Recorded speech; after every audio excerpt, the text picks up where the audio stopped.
শুক্রবার জাপানের রাজধানী টোকিও পৌঁছলেন প্রধানমন্ত্রী মোদী। দুদিনের সফর শুরু চলবে আগামীকাল অর্থাৎ শনিবার পর্যন্ত। পঞ্চদশ ভারত জাপান বার্ষিক শীর্ষ সম্মেলনে যোগ দিলেন ভারতের প্রধানমন্ত্রী। জাপানের প্রধানমন্ত্রী শিগেরো ইশিবার সঙ্গে মুখোমুখি আলোচনায় বসবেন প্রধানমন্ত্রী নরেন্দ্র মোদী। দুদিনের সফর শুরু চলবে আগামীকাল অর্থাৎ শনিবার পর্যন্ত। তারপরে চীন সফরে যাবেন প্রধানমন্ত্রী নরেন্দ্র মোদী। তার আগে জাপানে পঞ্চদশ ভারত জাপান বার্ষিক শীর্ষ সম্মেলনে অংশগ্রহণ করেছেন ভারতের প্রধানমন্ত্রী নরেন্দ্র মোদী। জাপানের প্রধানমন্ত্রী শিগেরো ইশিবার সঙ্গে মুখোমুখি আলোচনা এবং তারপরে চীন সফরে রওনা দেবেন প্রধানমন্ত্রী নরেন্দ্র মোদী। শুক্রবার জাপানের রাজধানী টোকিওতে পৌঁছে গিয়েছেন প্রধানমন্ত্রী নরেন্দ্র মোদী।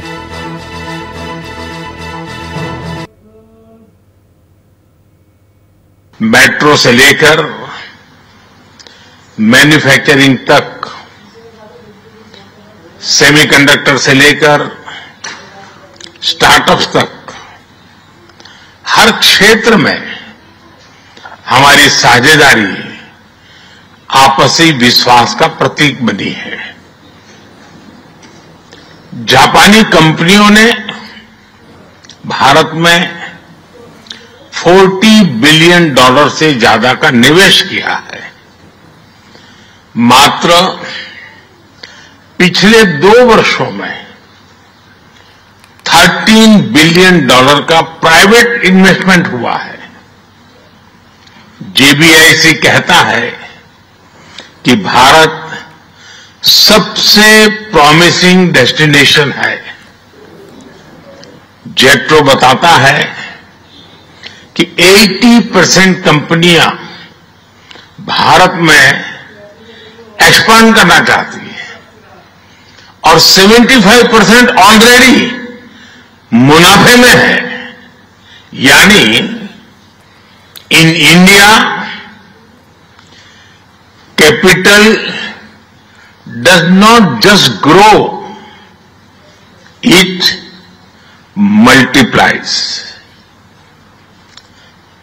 आज भारत विश्व की सबसे तेज ग्रो करने वाली मेजर इकोनॉमी है और बहुत जल्द विश्व की तीसरी सबसे बड़ी इकोनॉमी बनने जा रहा है।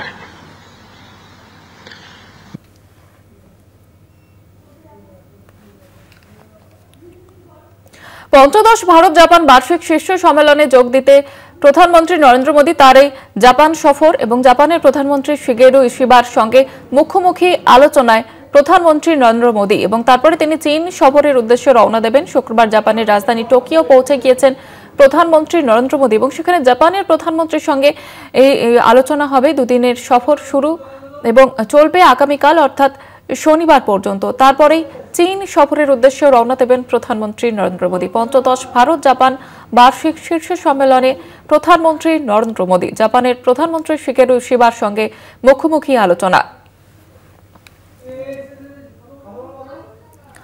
জাপান ভারতের বিশ্বস্ত বাণিজ্য সঙ্গী ভারত জাপান ইকোনমিক ফোরামে প্রধানমন্ত্রী নরেন্দ্র মোদী।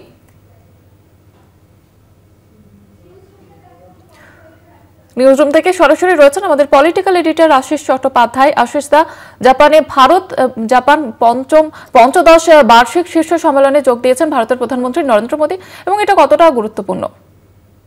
দেখো, এই যে এবারের জাপান সফর সেটা কিন্তু অন্য 5টা মামুলি সফরের মতো নয়।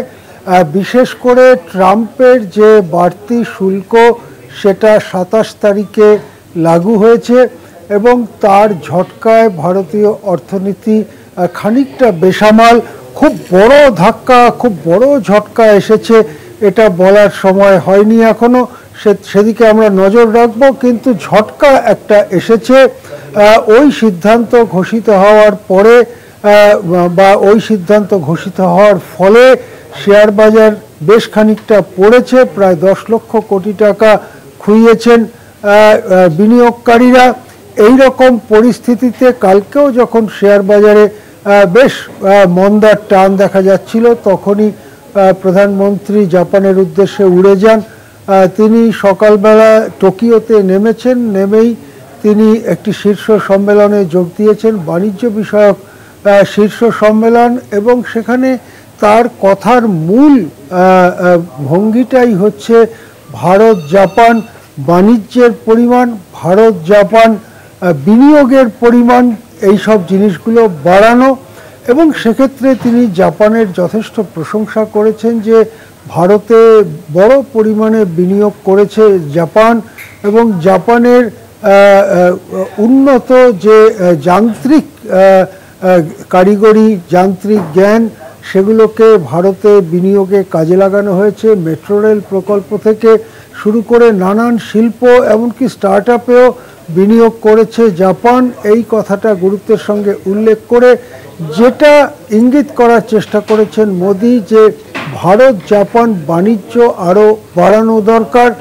বিশেষ করে ভারত যে জিনিসগুলো আমেরিকায় রপ্তানি করত সেগুলো যেহেতু আমেরিকায় রপ্তানি করা প্রায় বন্ধই হয়ে যাবে, অন্তত বিশেষ কয়েকটা জিনিস যেমন বস্ত্রজাত জিনিস, গহনা এবং জহরত ধরনের জিনিস, তারপরে চর্মশিল্পের জিনিস, কিছু ইঞ্জিনিয়ারিং ইলেকট্রনিক্স জিনিস, এই জিনিসগুলো বড় সড়ো মার খাবে।